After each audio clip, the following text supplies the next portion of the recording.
मित्रों प्रणाम। धर्म चर्चा के नए एपिसोड में आपका स्वागत है। आज का हमारा विषय है, क्या बिना देवी देवताओं के आदमी अपने आप को असुरक्षित महसूस करता है। कृपया चैनल को सब्सक्राइब कर लें और बेल आइकॉन को भी प्रेस कर लें।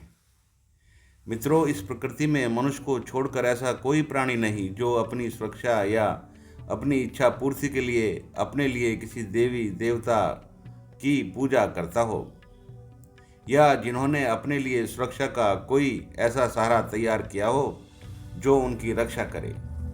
सनातन धर्म में तो देवी देवता प्रकृति की शक्तियां हैं, वे कोई मनुष्य नहीं, जैसे वरुण, रुद्र और पवन देवता। परंतु आदमी अपने आप को इस कदर असुरक्षित महसूस करता है कि जिन्होंने मनुष्य के रूप में जन्म लिया उनको भी देवी देवताओं के रूप में ढाल लिया।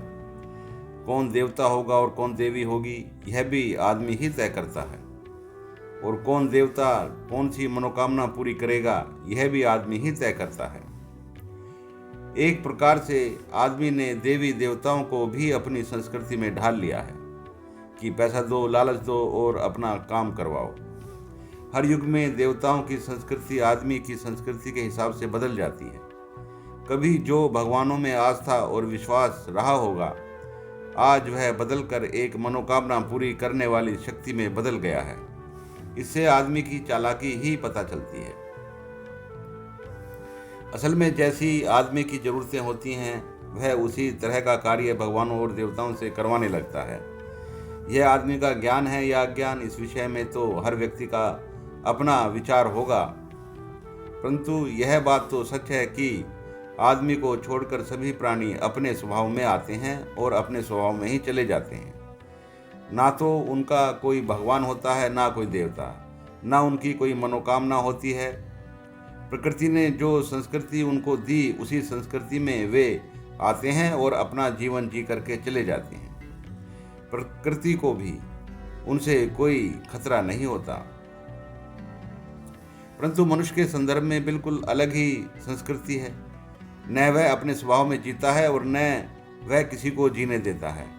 वह प्रकृति के साथ भी छेड़छाड़ करता है। यह सोचने की बात है कि मनुष्य प्रकृति की चेतना का विकास है या प्रकृति की कोई विनाशक शक्ति। वह प्रकृति का शिव अवतार है या विष्णु, कुछ समझ में नहीं आता, क्योंकि मनुष्य की इच्छाएं कुछ इस कदर ज़्यादा हैं कि खुद प्रकृति ही खतरे में आ गई है। मनुष्य अपने लालच और लालसाओं की संस्कृति का प्रयोग अपने देवी देवताओं और भगवानों के ऊपर भी करता है। उनको भी वह रिश्वत देकर के अपने कार्य करवाने की कोशिश करता है। उनको भी लालची ही समझता है। जिन्होंने जीते जी सारे जीवन काम किया, वे जाने के बाद भी आदमी का काम करें, यह तो अन्याय है।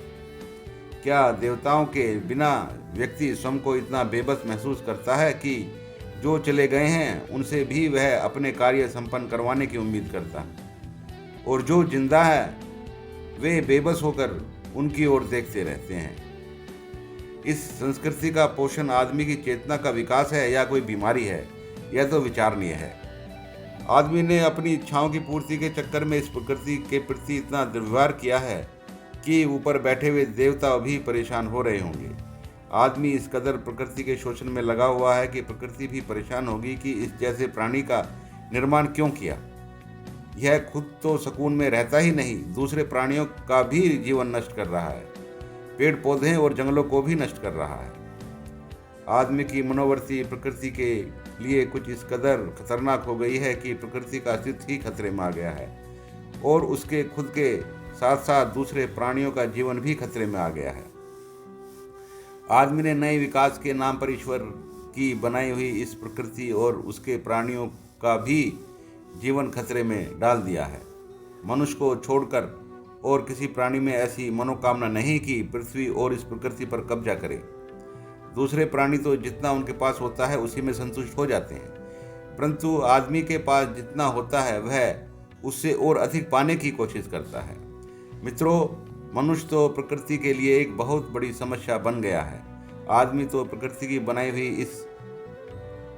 हुई हर चीज का सफाया ही करता जा रहा है। क्या आदमी की इस बीमारी का इलाज किसी के पास है?